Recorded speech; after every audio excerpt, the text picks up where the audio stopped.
मंगलम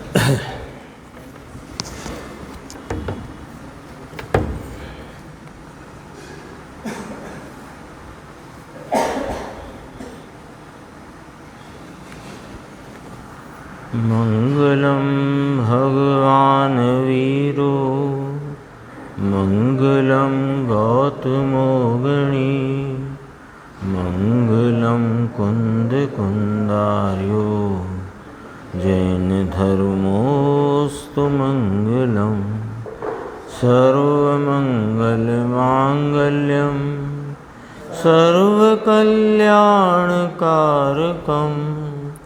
प्रधानम सर्वधर्माणां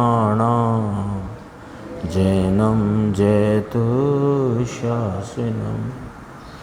मैं नमो तीर्थनायक को, नमो ओंकार वाणी को, नमो उन कुंद प्रभु को जिन्होंने ओंकार धारण की। अहो उपकार जिनवर का, कुंद का दिव्य वाणी का, जिन कुंद ध्वनि दाता उन कहान स्वामी का। रम्यूण जिणम वीरम अनंत वर्णान दंसण सहावम भोक्षामिणियम सारम केवली शुद्ध केवली भणिदम। नियम सारजी परमागम ग्रंथ के स्वाध्याय के क्रम में अपना शुद्ध उपयोग अधिकार की 184 गाथा, उस पर अपन आज गुरुदेव श्री का जो स्पष्टीकरण है उसकी चर्चा, उसकी स्वाध्याय करेंगे। और अभी जो सीडी प्रवचन चल रहा था समय सार जी परमागम का, उसके सर्व विशुद्ध ज्ञान अधिकार की 372 नंबर की गाथा, टीका उसकी बहुत विस्तृत अमृतचंद्राचार्य भगवान ने की है। तो कल तक अपन की बात यहाँ तक जो गुरुदेव श्री के माध्यम से अपन ने समझी थी वो थी कि प्रत्येक सभी द्रव्यों के सभी द्रव्य अपने स्वयं परिणाम पर्याय से उत्पन्न होते हैं। तो कहा कि सभी द्रव्य अपने स्वयं परिणाम पर्याय से उत्पन्न होते हुए, अब आगे इसके अपन यहाँ से बात देखते हैं 361 पर, 2.5 पंक्ति छोड़कर यहाँ से देखो। ये गुरुदेव ने ऊपर ही कहा ना, दूसरे द्रव्य से परिणाम पर्याय उत्पन्न हुई नहीं, विचार मांगता है भाई, विचार की जरूरत है। कह दिया, सुन लिया और बात वही की वही रह गई तो उसका लाभ नहीं है। तो कहते हैं विचार, बहुत विचार मांगता है कि अन्य द्रव्य से अन्य द्रव्य की पर्याय उत्पन्न नहीं होती। इस बात को स्वीकार करने के लिए ये जो वस्तु स्वरूप की व्यवस्था को बताने वाली कोई अलौकिक बहुत ऊंची गाथा है, जिसको अपने को बराबर विचार में लेकर वस्तु स्वरूप का निर्णय करना चाहिए। देखो इसमें कहते हैं कि सभी द्रव्य अपने स्वयं परिणाम पर्याय से उत्पन्न होते हुए, फिर यहाँ निमित्त भूत अन्य द्रव्यों के स्वभाव से उपजते हैं अथवा कि अपने स्वभाव से उपजते हैं। प्रश्नवाचक है। प्रश्नवाचक का अर्थ यहाँ क्या होता है कि हमको विचार कराने के लिए वह बात कही गई है। तो हमको विचार कराते हैं और फिर उसका निर्णय भी बताते हैं। तो यहाँ जब सभी द्रव्य अपने स्वयं परिणाम पर्याय से उत्पन्न होते हैं तो निमित्त भूत अन्य द्रव्यों के स्वभाव से उनकी उत्पत्ति मानी जाए कि अपने स्वभाव से उत्पन्न होते हैं, ऐसा माना जाए। ये प्रश्नवाचक के साथ बात आई ना। तो कहते हैं कि अब इस पर विचार कर लेते हैं इस बात पर विचार कर लेते हैं कि जो भी द्रव्य हैं जगत के, चाहे वह पानी गर्म होता हो, कि खिचड़ी बनती हो, कि दाल बनती हो, कि हम चलते हों, कि ये सब सुनते हों, कि सुनाते हों, कोई कार्य जगत का, ये जितना भी कार्य हो रहा है वह कार्य की उत्पत्ति उसके अपने स्वयं परिणाम पर्याय से होती है। तो फिर विचार करो, वह क्या निमित्तभूत अन्य द्रव्यों के स्वभाव से उत्पन्न होता है या कि अपने स्वभाव से उत्पन्न होता है। यानी बात तो कह दी गई है, तथापि उसको यहाँ विचार में लेकर के, क्योंकि हमारी दृष्टि अनादि से पर के कर्तृत्व की चली आई है, और थोड़ा बहुत हमने जो सिद्धांतों का परिचय किया, परिचय ही कहेंगे उसे, अभ्यास करें तो प्राप्ति हो जाए सत्य निर्णय की। तो जो कुछ भी सिद्धांतों का परिचय हुआ उसमें हमने एक और बीमारी पाल ली, निमित्ताधीनता की, कि जिनवाणी में वस्तु के होते हुए परिणाम की विवक्षा उस कार्य की उत्पत्ति का ज्ञान कराने के लिए निमित्त की तरफ से की गई। तो हमने ऐसा मानना शुरू कर दिया कि निमित्त से कार्य होता है। उसकी चर्चा भी आएगी, अपन देखेंगे। अभी तो विचार में यह बात रखी है कि जो कोई भी कोई कार्य हुआ, जैसे कि जीव की परिणति में राग द्वेष विकार उत्पन्न हुआ, तो वह उसके स्वयं स्वभाव से उत्पन्न होता स्वयं परिणाम पर्याय है। ठीक है। अब पूछते हैं कि यह जो राग देश का विकार जीव की पर्याय में उत्पन्न हुआ है, वह निमित्त भूत कर्म के उदय यानी द्रव्य कर्म जो अन्य द्रव्य है उसके स्वभाव से उत्पन्न हुआ है कि अपने स्वभाव से उत्पन्न हुआ है? ये प्रश्न रखा ना, तो उसका विचार करके कहते हैं कि यदि निमित्त भूत अन्य द्रव्यों के स्वभाव से उपजता होए, तो निमित्त भूत अन्य द्रव्यों के आकार नाम स्वभाव से उसका परिणाम होना चाहिए। यदि जीव की परिणति में उत्पन्न होता राग द्वेष विकारी भाव, यदि अन्य द्रव्य पुद्गल कर्म द्रव्य कर्म के से यानी वो निमित्त के स्वभाव से उत्पन्न हुआ है, तो फिर राग देश विकारी भाव रूप परिणमित जीव पुद्गल होना चाहिए। उसके पुद्गल है ना, कर्म पुद्गल है कि जीव है? तो पुद्गल है तो पुद्गल का परिणमन पुद्गल रूप है, जीव का परिणमन जीव रूप है। तो जीव की परिणति में होता राग देश विकार, वह यदि कर्म के उदय नाम कर्म के निमित्त से पुद्गल द्रव्य कर्म के निमित्त से होता हो, तो उसके स्वभाव से होता हो, तो उस रूप हो जाना चाहिए। ये यहाँ पर न्याय रखा। तो फिर स्पष्ट करते हैं, देखो, अन्य द्रव्य के स्वभाव से उत्पन्न होता होए, तो अन्य द्रव्य के स्वभाव से होना चाहिए, स्वभाव रूप हो जाना चाहिए। प्रत्येक द्रव्य प्रत्येक पदार्थ अपने परिणाम से उत्पन्न ना होता होए और पर से उत्पन्न होता होए, तो पर का स्वभाव इसमें घुस गया।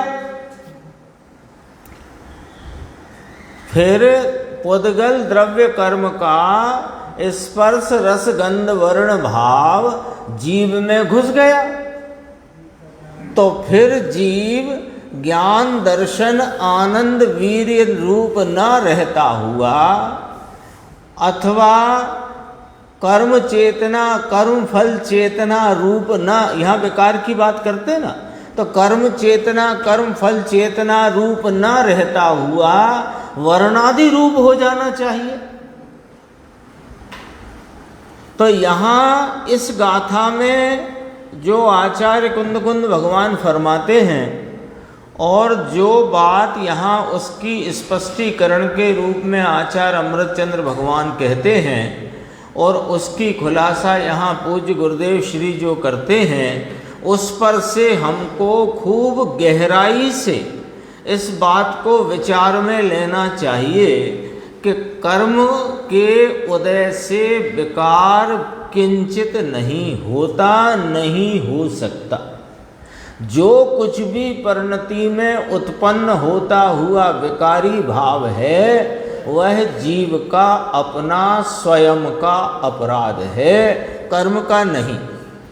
तो इसका लाभ क्या मिल गया कि लाभ ये मिल गया कि हमको अब कर्म की तरफ देखने की जरूरत नहीं है ना।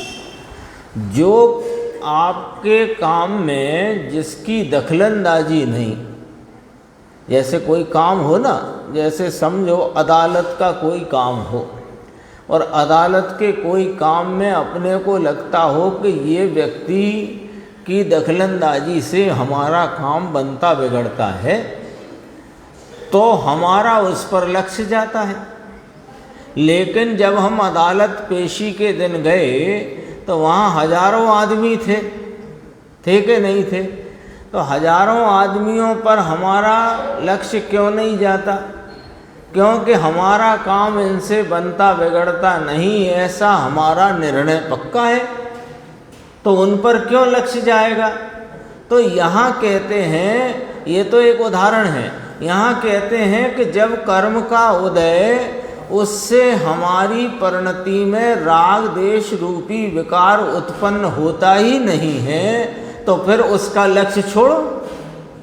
तो फिर ये क्या है? ये राग देश विकार कि ये अपना अपराध है।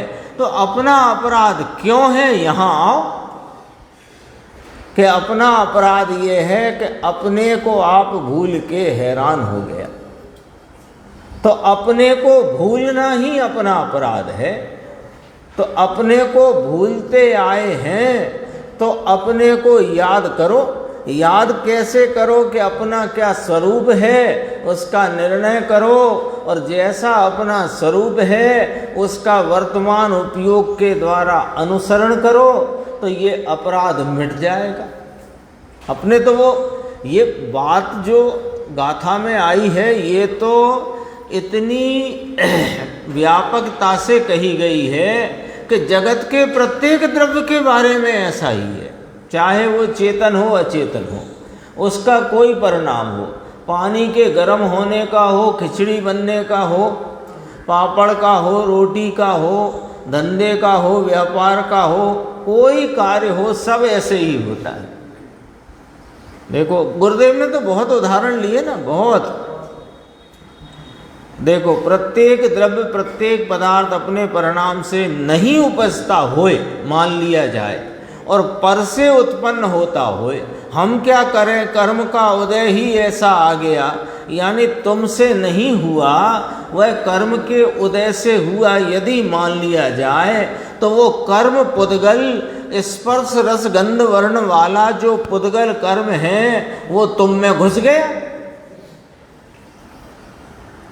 पर के स्वभाव से उत्पन्न होए, यानी पर के स्वभाव से मेरा कोई परिणाम हो, चूँकि अपन तो अपने तरफ विचार करते ना, यद्यपि ये गाथा बहुत व्यापकता से कही गई है अन्य द्रव्य का अन्य द्रव्य से, पर अन्य द्रव्य का अन्य द्रव्य में एक द्रव्य अपने को रख करके अपन विचार करते हैं ना।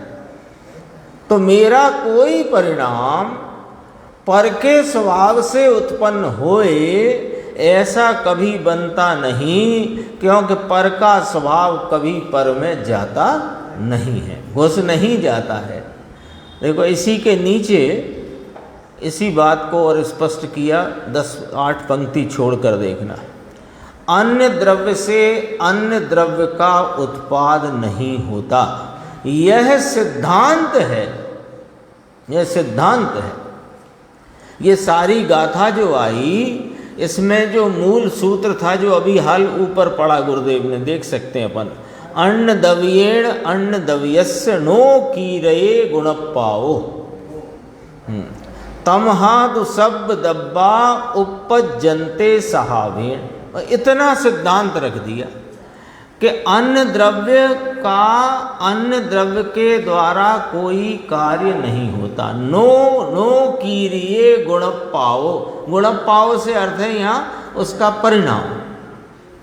फिर कहा तमहादु सब दब्बा उपजनते सहावेण, इसलिए सब ही द्रव्य अपने स्वभाव से उत्पन्न होते हैं, यानी उनकी पर्याय, द्रव्य तो उत्पन्न होता नहीं, द्रव्य की पर्याय अपने स्वभाव से उत्पन्न होती। क्रोध की, मिथ्यात्व की, विषय भोग की, मान की, मायाचारी के तीव्र परिणाम की, वो पर्याय द्रव्य के स्वयं स्वभाव पर्याय स्वभाव में पर्याय से उत्पन्न। कल अपन ने बात की थी, परिणाम पर्याय शब्द यहाँ लिया गया है, उसका खुलासा आ गया था। देखो अभी नीचे, अन्य द्रव्य से अन्य द्रव्य की पर्याय उत्पन्न नहीं होती, तो सर्व द्रव्य अपनी पर्याय से उस क्षण में उस समय में उत्पन्न होते हैं। गजब बात है, पूरा वस्तु का स्वरूप आ गया एक पंक्ति में। बोलो सर्व द्रव्य, तो सर्व द्रव्यों में अक्षय भाई मैं आ गया कि नहीं आ गया, आप आ गए कि नहीं आ गए, कौन नहीं आया? सर्व द्रव्यों में से कौन छूट गया?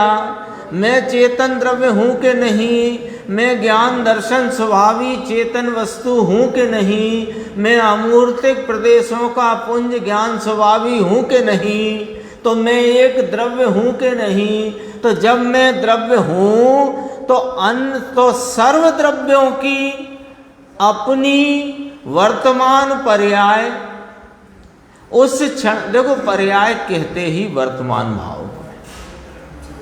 है ना, पर्याय कहते ही वर्तमान द्रव्य की वर्तमान व्यक्तता के भाव को पर्याय कहते हैं। ये परिभाषा याद कर लो।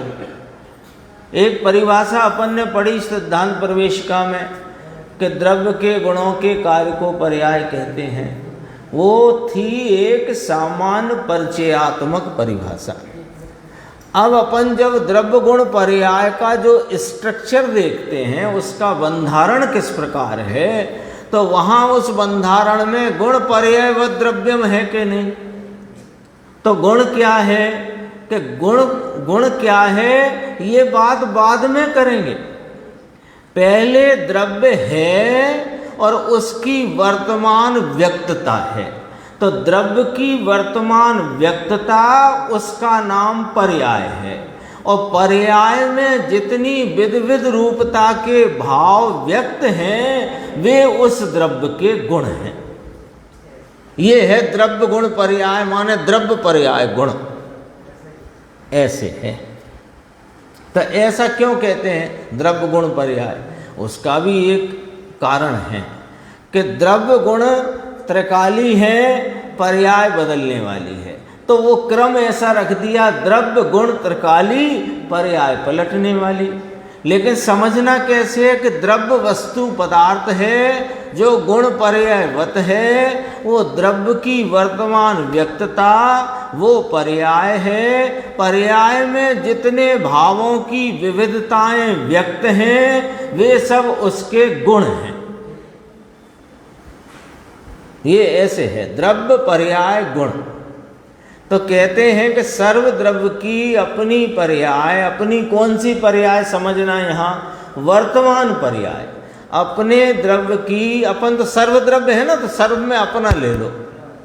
मेरे द्रव्य की, मुझ द्रव्य की स्वयं की वर्तमान पर्याय उस क्षण में, उस समय में मुझसे उत्पन्न होती है। गजब बात है। अब यहाँ प्रश्न उठता है कि जैसे इसमें लिया गुरुदेव ने रोटी का टुकड़ा दाढ़ से हुआ, ऐसे ग्रास लिया मुंह में डाला तो दाढ़ से दांत से उसके टुकड़े हुए, तो पहले क्यों ना हुए? पहले क्यों ना? सर्वद्रव्य लिया है ना, अपने को तो अपने द्रव्य की भी बात करना है, सर्वद्रव्यों की भी देखना, क्योंकि पर का कर्तृत्व भी चढ़ा हुआ है। इसलिए तो कहते हैं लकड़ी के टुकड़ा पहले क्यों ना हुआ? रोटी का टुकड़ा, रोटी पड़ी थी थाली में, तब क्यों ना हुआ? हमने उठाई, ये उंगलियों की मदद से उसको तोड़ा और फिर मुंह में लिया, फिर चबाया, तो अंदर वो उसके टुकड़े टुकड़े हो गए। तो वो देखो हुए कि नहीं हुए? दांत से दाढ़ से हुए कि नहीं हुए? पहले क्यों ना हुए थे? ऐसा प्रश्न है। तो देखो नहीं हुए थे, ये प्रश्न ही कहाँ है? नहीं हुए थे ये प्रश्न ही कहाँ? इस में बहुत बड़ा उत्तर छुपा हुआ है। ये गुरुदेव बोले ना थया ये सुप्रश्न, नहीं हुए ये क्या प्रश्न है? इसमें उत्तर है। ये प्रश्न रूप बात में उत्तर है कि तुम्हारा ये प्रश्न, वो प्रश्न वास्तव में कोई प्रश्न ही नहीं है कि पहले रोटी यहाँ थाली में पड़ी थी तब टुकड़े नहीं हुए, और जब मुंह में गई तब टुकड़े हुए, पहले क्यों ना हुए? ये तुम्हारा प्रश्न ही बेकार है, गलत है। क्यों? कि जब हुए तब की बात करो ना। जब हुए नहीं थे तब की बात क्यों करते हो? जब रोटी थाली में पड़ी थी तब उसके टुकड़े नहीं हुए थे, तो जब हुए हैं तब की बात करी जाएगी कि जब नहीं हुए थे तब की बात करी जाएगी। भाई तुम्हारा प्रश्न क्या है? तुम्हारा प्रश्न है कि रोटी के टुकड़ा कैसे हुआ, दाढ़ से हुआ कि नहीं हुआ? प्रश्न ये है। तो पहले क्यों नहीं हुआ था, ये प्रश्न ही तुम्हारा ये अभी इस बात के विचार से ही बाहर है। क्योंकि बात का विचार तो ये चल रहा है कि रोटी का टुकड़ा कैसे हुआ, दांत से हुआ कि ना हुआ? तो पहले नहीं हुआ था, ये प्रश्न की बात ही कहाँ है? तो अब प्रश्न रह गया कि ये रोटी का टुकड़ा दांत से हुआ अथवा कि नहीं हुआ, तो फिर कैसे हुआ? यही रह गया ना प्रश्न। अभी देखो, उस समय रोटी का यानी वह रोटी रूपी स्कंद का ऐसा ही भाव था तो हुआ। रोटी का इतना चौकोर या तिकोना सा टुकड़ा वो ऐसा ऐसा होने का भाव था, सो हुआ है, दांत से नहीं हुआ। मुंह में आई तो इसके भाव की पर्याय ये हुई। उसका क्षेत्र पहले थाली में था, अब क्षेत्र मुंह में है। क्षेत्र माने वह मुंह में है, और उसका ऐसा जो टुकड़म टुकड़ा हो गया, वो उसके अपना उसका वर्तमान भाव है, और वह उसके स्वभाव से हुआ है, दांत के और दाढ़ के स्वभाव से नहीं। ऐसा आप कैसे कहते हो? यदि दांत के स्वभाव से वो रोटी के टुकड़े हुए हैं तो रोटी में दांत घुस जाना चाहिए था।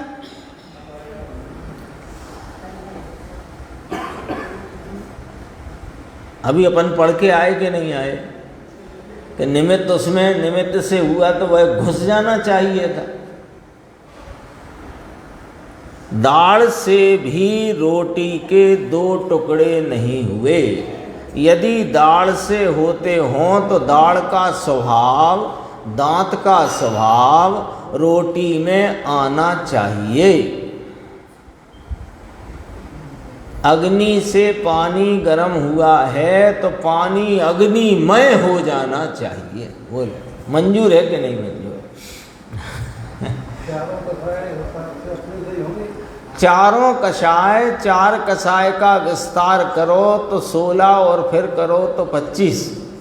सब ही कषाय, उस कषाय में जो कषाय तीव्रता रूप है, कोई कषाय मंदता रूप है, वो सब कषाय उस समय में जीव के अपने ही परिणाम भाव है। कोई कर्म का उदय अथवा कोई अन्य संयोगी वस्तु उसको करती नहीं, कराती नहीं। आप कोई वहाँ से तलवार लेकर दौड़ता हुआ आए तो हमें क्रोध आया, तो तुम्हें क्रोध उसकी तलवार से भी नहीं आया, कर्म के उदय से भी नहीं आया। क्रोध नाम के परिणाम से तुम्हारा यह द्रव्य व्यक्त है, उसका नाम पर्याय है।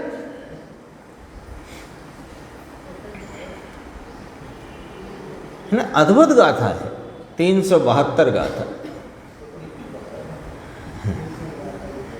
दांत का स्वभाव रोटी में आना चाहिए ऐसा कहते हैं। देखो एक थोड़ा सा इधर और देख लेते हैं, 2 मिनट। 362 पेज पे देखो, दाल घड़े में रखते हैं तो चढ़ती है, ऐसा प्रश्न है। मिल गया? घड़े में यानी अपन बोलो तो कुकर में, कांसिया में, भगोनी में, पतीले में, जो जैसे करे, तो उसमें रखती, चढ़ती है माने उबलती है, पक जाती है। तो पानी में डालते हैं तो पकती है, ऐसा है ही नहीं। दाल है ना, दाल, तो दाल जब डिब्बे में थी तो एकदम कड़क थी, और फिर वो थोड़ी देर बाद मुलायम हो गई।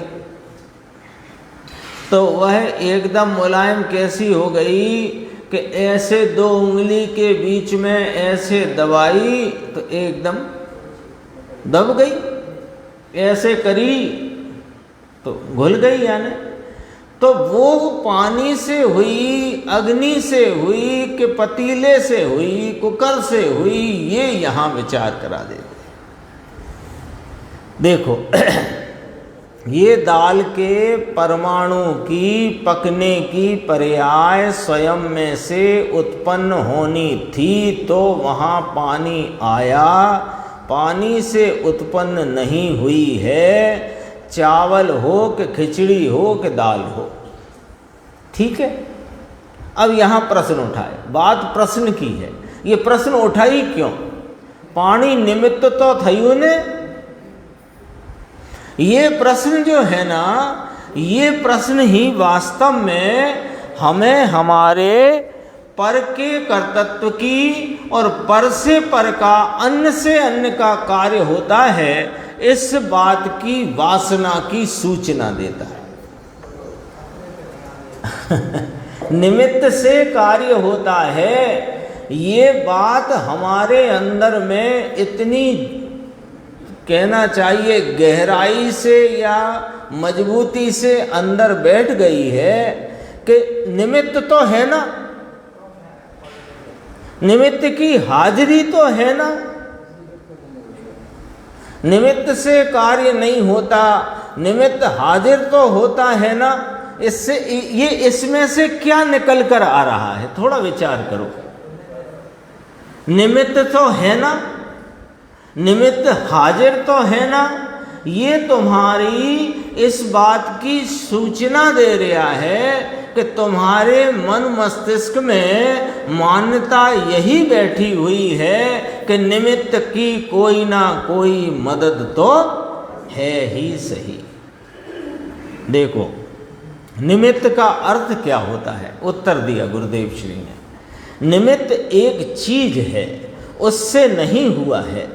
निमित्त का अर्थ विद्यमान चीज है, ये तो पहले कह दिया है कि उस ही काल में पूरा जगत विद्यमान है, एक निमित्त की क्यों बात करते हो? जगत में अनंते चेतन अनंते अचेतन पदार्थ हैं, वे सब प्रत्येक समय में विद्यमान हैं, एक निमित्त की ही क्यों विद्यमानता याद आती है? तो कहा कि साहब वो अनुकूल है ना, इसलिए आती है। तो अनुकूल है कि अनुकूलता का आरोप है? तो अनुकूलता का आरोप है, उपचार है, इसलिए निमित्त कहा। तो कहा विद्यमान वस्तु है, विद्यमान होने पर भी उससे नहीं होता। विद्यमान तो अनंत विद्यमान है, जगत में पदार्थ तो अनंत विद्यमान है, इसमें एक पदार्थ के परिणाम को अनंत विद्यमान पदार्थ अनंत परिणाम करते हैं क्या? एक द्रव्य यदि करे तो दूसरा द्रव्य करे, तो फिर तीसरा भी करे, तो फिर चौथा भी करे, तो फिर अनंत करे।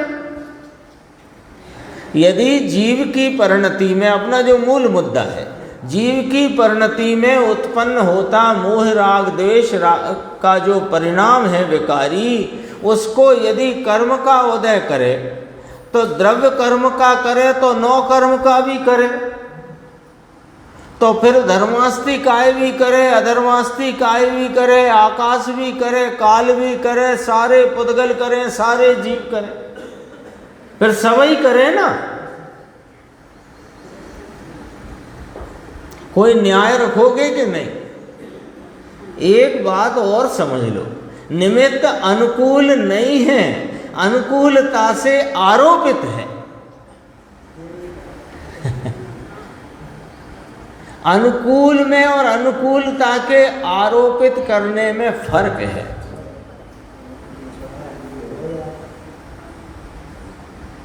वो तो कार्य स्वयं अपनी उपादानगत योग्यता से जो उत्पन्न हुआ है, उसका ज्ञान करने, कराने, कथनी करने, विवक्षा करने, विचार में लेने के लिए वहाँ अन्य कोई द्रव्य की उसी ही समय की पर्याय भाव को अनुकूलता का उपचार किया जा करके निमित्त कहा जाता है।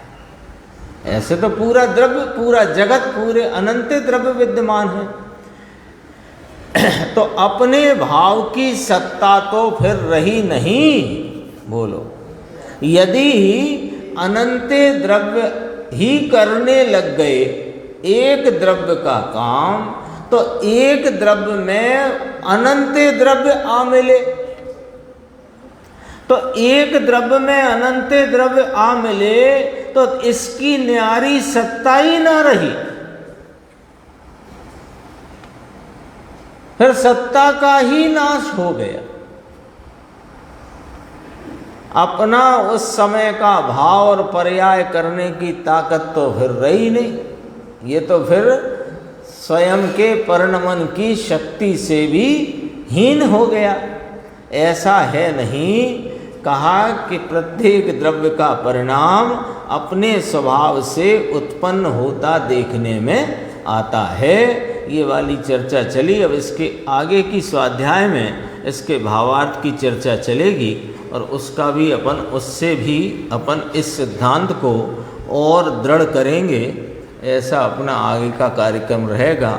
अभी कारणकारी नियम में जो नियम सार जी की 184 नंबर की गाथा, उस पर गुरुदेव श्री की स्पष्टीकरण रूप जो व्याख्या है 358 पेज।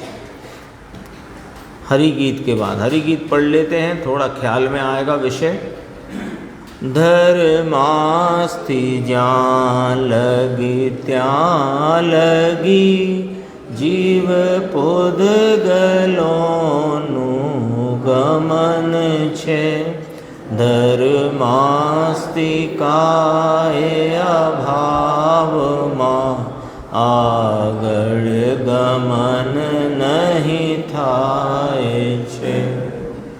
देखो, पहले उपादान लिया, फिर निमित्त लिया। इसमें पहले तो लिया कि सिद्ध भगवान परमात्मा यहाँ देह में होते हैं।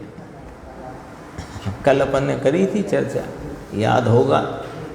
सिद्धत्व की प्राप्ति इस ही मध्य लोक की भूमि पर देह में होती है।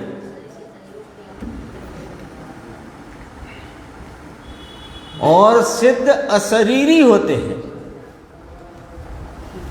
देह में सिद्धत्व की प्राप्ति होए उस ही क्षण वे अशरीरी भाव से लोकाग्र में जाकर विराजते हैं और लोकाग्र से आगे नहीं जाते। ये यहाँ पर व्यवहार शैली से निमित्त के अभाव बता करके उसकी योग्यता का यहाँ कथन किया गया है, उसके गमन की योग्यता का यहाँ कथन किया गया।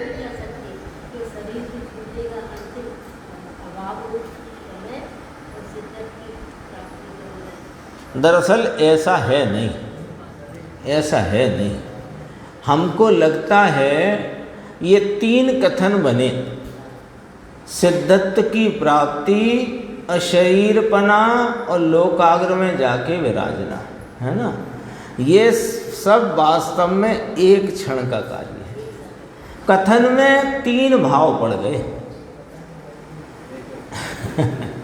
ये चर्चा आ चुकी है एक गाथा में कि जिस समय सिद्धत्व की प्राप्ति है उसी समय रास्ते में है और उसी समय लोकाग्र में। 7 राजू का रास्ता है, छोटा नहीं है।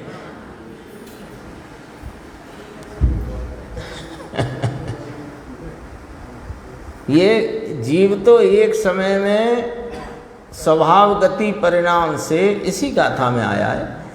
7 राजू गमन करे, पुद्गल 14 राजू गमन करे। ऐसा उसका स्वभाव, ऐसा इसका स्वभाव, ऐसी उसकी योग्यता, ऐसी इसकी योग्यता।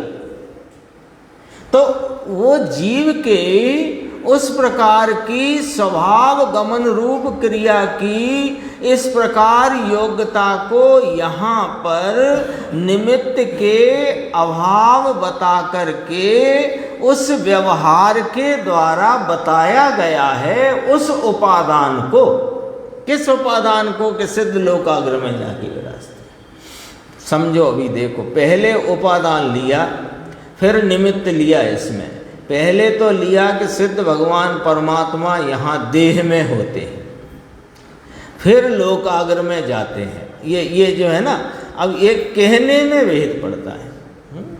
8 कर्म रहित तो यहाँ होते हैं। ये जैसे हल्की चीज ऊंची चली जाती है, ऐसे ये ऊंचे लोकाग्र में जाते हैं। एक आया है तत्वार सूत्र में इस प्रकार का वर्णन कि जीव का ऊर्ध्वगमन स्वभाव है। तो कहा यदि ऊर्ध्वगमन स्वभाव है तो ये संसार में परिभ्रमण करता हुआ ये नीचे भी तो जाता है, तो वहाँ भी निमित्त से कथन किया, कर्मों के भार से नीचे जाता है। और यहाँ सिद्ध को 8 कर्म रहित हुए हैं, तो अब वे ऊर्ध्वगमन को ही, उनका परिणमन, गति परिणमन ऊर्ध्वगमन रूप ही होता है। उसमें एक उदाहरण दिया कि वो एक तुम्बी होती है, मोटी तोरई समझ लो। वो तोरई में पानी में है, तो वो यदि उसमें मिट्टी भर गई है तो वो डूब जाएगी, और यदि उसकी मिट्टी घुल गई और बह गई तो वह ऊब आएगी। डूब जाती है और ऊब आती है। ऊब आती है माने ऊपर पहुंच जाती है। स्वभाव है, बस वहाँ भी यही बताना है। देखो, अपनी लायकात ही, योग्यता ही लोकाग्र में जाने की, लोकाग्र में रहने की है। धर्मास्तिकाय आगे नहीं है, इसलिए यह जीव आगे नहीं जाता, ऐसा कहना ये तो धर्मास्ति को सिद्ध करने के लिए है। ये तो धर्मास्तिकाय है ना, जगत का एक द्रव्य जो संपूर्ण लोक में एक ही है संख्या में और संपूर्ण लोक में पसरा हुआ है। तो उसकी सिद्धि इससे करी। देखो क्यों ऐसा क्यों किया कि ये भी एक सूत्र आया तत्वार सूत्र में, परस्पर उपग्रहो जीवानाम, कि जीव आदि जो 6 द्रव्य हैं उनकी सिद्धि एक दूसरे के द्वारा की जाती है, यानी एक दूसरे के निमित्त पने से उन द्रव्यों की सिद्धि की जाती है। इसका नाम है परस्पर उपग्रहो जीवानाम। लोग इसका अर्थ लगा लेते हैं परस्पर उपकार करना है। अरे वे 6 द्रव्य स्वतः परस्पर उपकार करते हैं, तो वे क्या करते हैं, किसी का कोई उपकार नहीं करता। ये तो अभी अपन 372 गाथा में ही पढ़ रहे हैं, समझ रहे हैं। लेकिन उनके ज्ञान करने में एक दूसरे का निमित्तपना है, इसी को उपकार कहा गया है। जीवा नाम, जीवों का ऐसा न कहा, जीवा नाम मान जीव, पुद्गल, धर्म, अधर्म, आकाश, काल। ये देखो यहाँ कहा गुरुदेव ने, धर्मास्ति को सिद्ध करने के लिए शास्त्र में ऐसा आता है, आगे क्यों नहीं जाते, धर्मास्ति का यहाँ है और वहाँ धर्मास्ति का अभाव है, रहे नहीं, इतनी ही स्थिति ही है।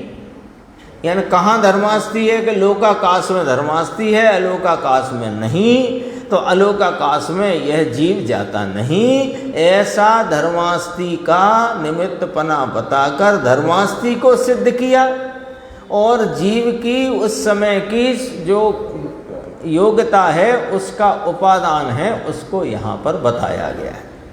वहाँ तक ही धर्मास्ति है, लोकाग्र तक ही धर्मास्ति काय है। इसका ये तकलीफ पहले से उठी थी। लोग पंडित थे ना, इनके साथ पंडित होते हैं, वे व्याकरण के, भाषा के बहुत बड़े जानकार होते हैं। वे भाषा तो समझ लेते हैं पर भाव नहीं पकड़ पाते, इसलिए ये इस प्रकार के प्रश्न उठ जाते हैं। धर्मास्ति काय के अभाव में सिद्ध आगे नहीं जाते, है ही नहीं धर्मास्ति, जाए कैसे सिद्ध हैं? हाँ, वो गाथा में व्यवहार के निमित्त का अभाव बताने वाले व्यवहार के द्वारा वहाँ जीव के स्वभाव गति परिणमन की योग्यता का प्रमाण बताया गया है। क्योंकि व्यवहार कभी भी व्यवहार बताने के लिए नहीं कहा जाता, व्यवहार सदैव ही परमार्थ बताने के लिए कहा जाता है। व्यवहार से व्यवहार बताएं तो फिर वो व्यवहार किसी काम का नहीं। व्यवहार से व्यवहार बताया जाए तो व्यवहार किसी काम का नहीं होता। व्यवहार से परमार्थ का प्रतिपादन हो, परमार्थ उसमें बताया जाए तो व्यवहार काम का है। ये बात अपन कई बार कर चुके हैं, अभी समय नहीं है, 5 बिंदु हैं, फिर कभी मौका आएगा तो फिर कहेंगे। आगे चलते हैं, जरा थोड़ा देख लेते हैं। टीका अगले पृष्ठ में, यहाँ सिद्ध क्षेत्र से ऊपर, सिद्ध क्षेत्र माने लोकाग्र, उससे ऊपर जीव पुद्गलों के गमन का निषेध किया है। लोकाग्र में सिद्ध भगवान विराजते हैं, वहाँ से आगे नहीं जाते। क्यों नहीं जाते?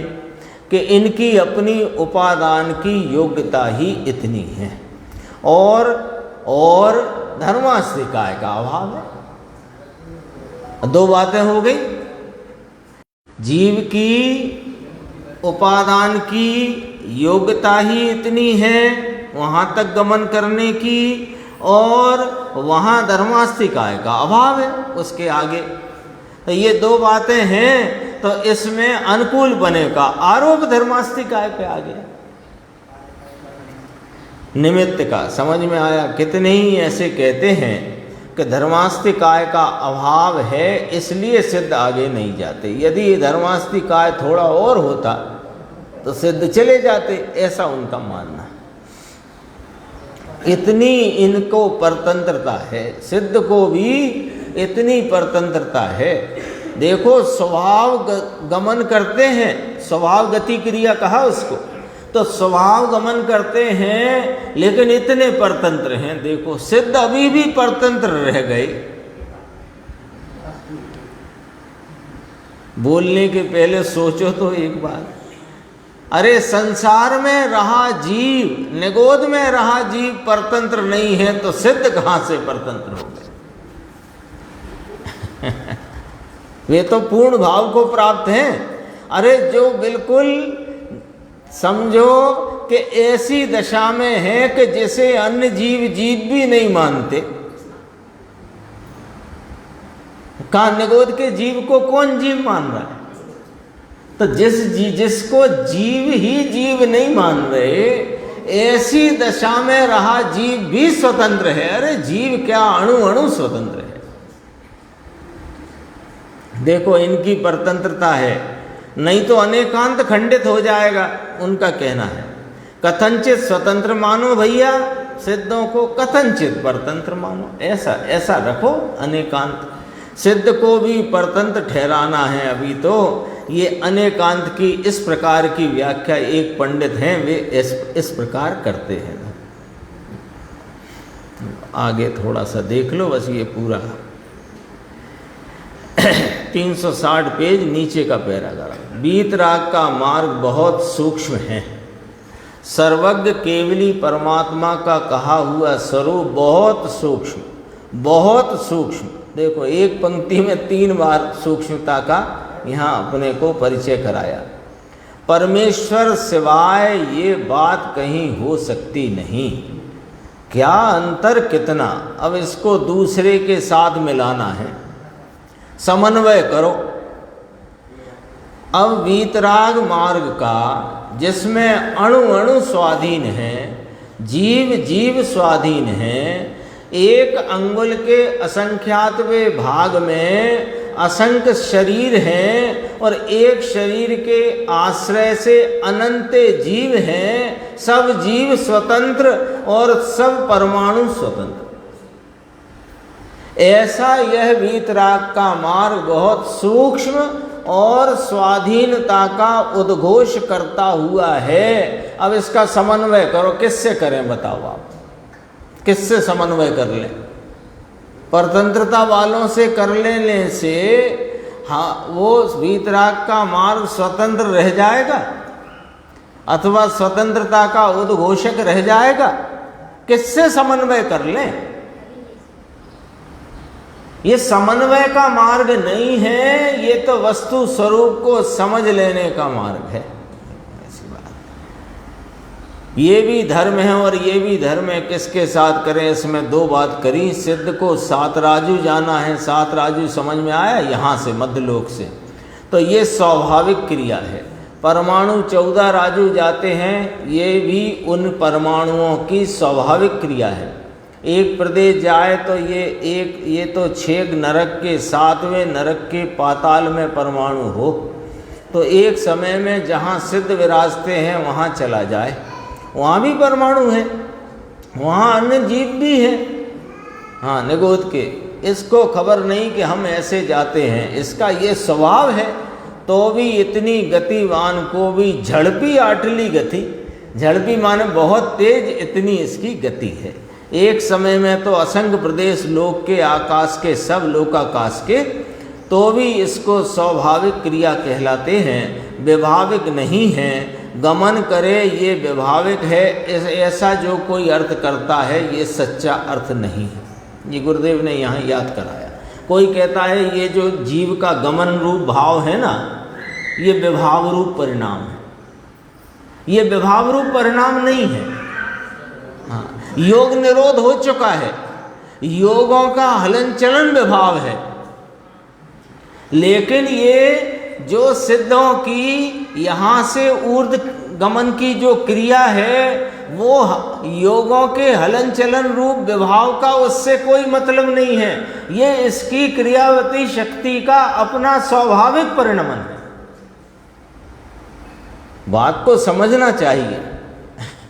कई लोग कहते हैं कि ये जो सिद्धों का ऊर्ध्व गमन है ये विभाव क्रिया है। विभाव नहीं है, ये स्वाभाविक क्रिया है। और संसारी जीव जो 6 अपक्रम में माने 4 दिशा ऊपर नीचे, इसमें जो डोलते रहते हैं, ये व्यवहारिक गमन है।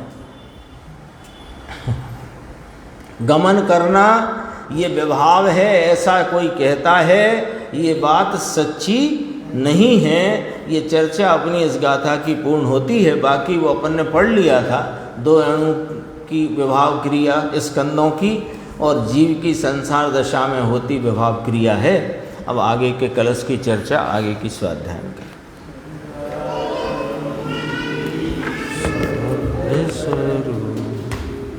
अविनाशी